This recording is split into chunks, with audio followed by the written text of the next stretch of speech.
Hey, Aster here, and today I wanted to talk about a topic that has been plaguing my mind recently ever since I finished my paper on Genshin Impact. Now for background, I've made several research papers into social phenomena regarding Genshin Impact. So for example, I made a paper about what really makes people incentivized to spend on Genshin Impact, what are the potential casino mechanics that HoYoverse uses in order to reel its players into the wishing system, something like that. Now, I can't really show you the findings of those research as well as what I actually wrote on the paper because I don't think I own the copyright for that, so oh boy.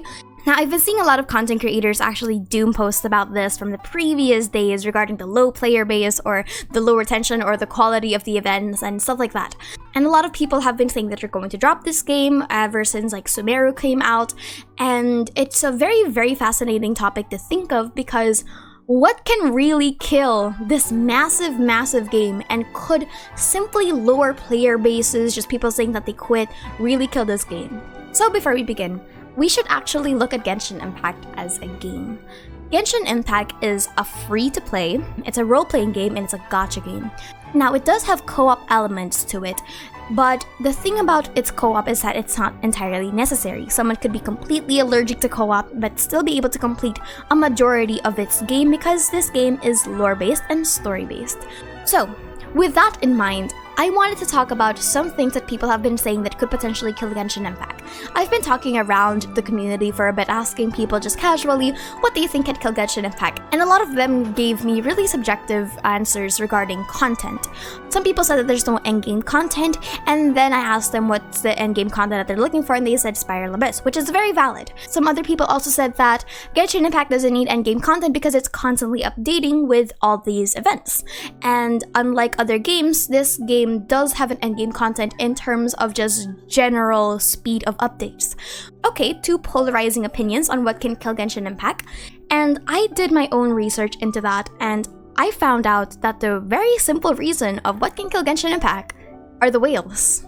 Just because a game has a very high player base does not mean that the game has benefits monetarily. Now, remember, I'm talking about from a perspective of the audience. HoYoverse as a company definitely has other avenues of money, of gaining income, investors, for example.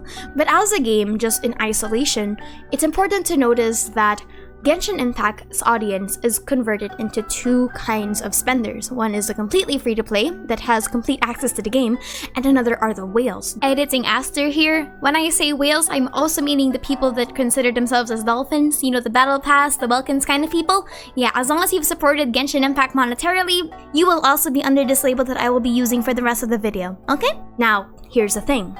Just because a player base has high numbers does not mean that the ratio between the free-to-players and the whales are essentially equal. That's why you can see that a lot of the headlines actually say that Genshin Impact has received lower player base, lower numbers of player retention, no endgame, and yet they somehow make billions of billions or millions of billions on dollars on the next character banner. It's a very fascinating thought. That's because Genshin Impact is a completely free-to-play game, and the thing is, Genshin Impact's lower number of players is not necessarily a bad thing. I mean, when was the last time you really co-opted?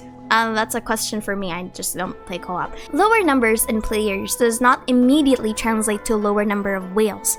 It could easily just be lower number of free-to-players that decided that, okay, HoYo's not giving us anything, so we're just gonna leave.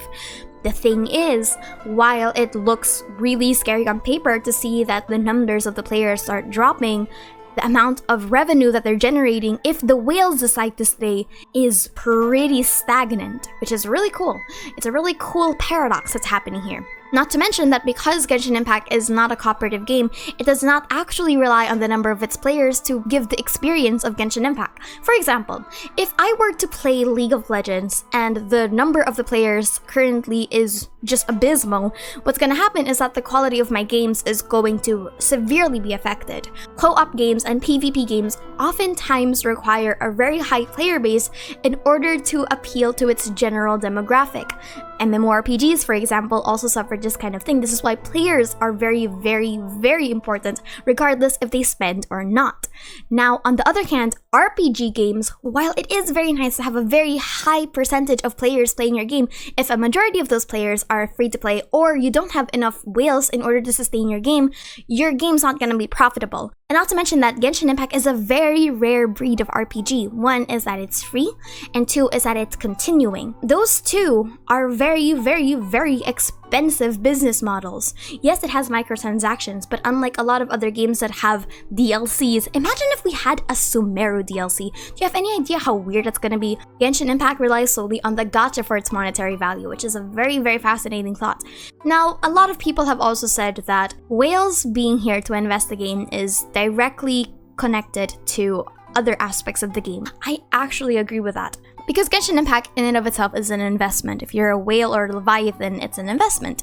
But hold your horses. Just because I said that the lack of whales is what's going to eventually kill Genshin Impact, I'm not saying that every other aspect of the game and other aspects of its player base are not important.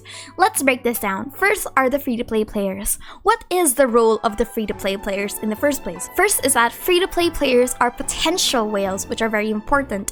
Genshin Impact is a very investment-heavy game. Not only in terms of money, but also the emotional investment that you feel whenever you play this game.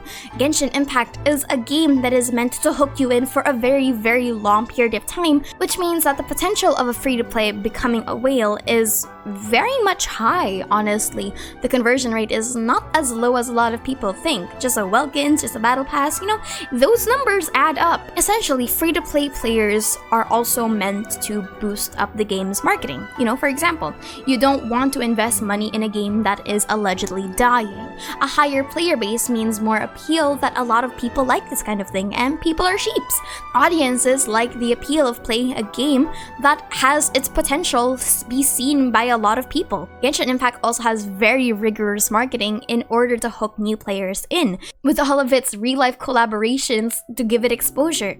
Genshin Impact is a very expensive marketing tactic in order to find more players that essentially start as free-to-plays but have the potential to grow into paying customers. So that's the practical side of having free-to-plays in your game. Another one is the endgame content. If you don't have endgame content in your game, why would anyone invest in your game monetarily? A lot of people are also saying that, oh, maybe I'll just like them for the lore and the story, which is a completely valid, very valid reason, given that Genshin Impact focuses a lot of its character building in terms of story and story quests. They want you to have that emotional investment in a character. However, lore and story are niches in this community, given that one of its main appeals are combat. And if you have a character, by the way, you are not incentivized to roll or whale for them completely if you're just here for the story. CU0 of a character would satisfy like, oh, I have them because I like their story and whatnot. Most people C6 and R5 their characters for the sake of power. So yes, while emotional investment in terms of story can really translate into a very dedicated audience for a certain character, also integrating endgame content for combat is a very good basic way to incentivize constellations. It's not a good business model to not incentivize your whales to actually keep wheeling on the game. That's the point of endgame content. It's also meant to incentivize players to invest more into this game. So yes, free-to-play players are still very important, and so is endgame content. What can really kill Genshin Impact is the lack of incentives and the lack of investment from its players. It's not enough if the free-to-play stop playing the game, and honestly, as dystopian as that sounds, it's just business. And as much as I really love to say that Genshin Impact cares for its player base, which honestly it does, like, in all honesty, it cares for its player base by providing us with a lot of story, with a lot of events, and it's very consistent in terms of quality. But it's also very, very naive to say that Genshin Impact cares for its player base beyond a product buyer level. Genshin Impact is a product first and foremost. If you don't realize that it's a gacha game, then you might want to remove those rose-tinted glasses. So in the end, what can really kill Genshin Impact are the whales, and what can really stop Genshin Impact from getting any money is when the whales just suddenly decide to disappear one day and stop spending. If we actually see a revenue drop, we're also going to probably see a potential drop in the quality of its productions. For example, the character teasers, the character stories, and just the amount of updates. This is a game that is constantly popping out content. And that's basically it. I'm actually kind of curious, what do you think about this topic? What do you, as a player of Genshin Impact, think can kill Genshin Impact? Because honestly, boycott does not work, cancellations do not work, Hoyo is a billionaire company. If you want to attack a billion-dollar company, you attack it at its assets. Anyway, my name is Aster and thank you for chilling with me. Sorry to the Inazuma character lore video, you're just never coming out, I'm sorry. That's a big joke, I'm gonna eventually have to work on that.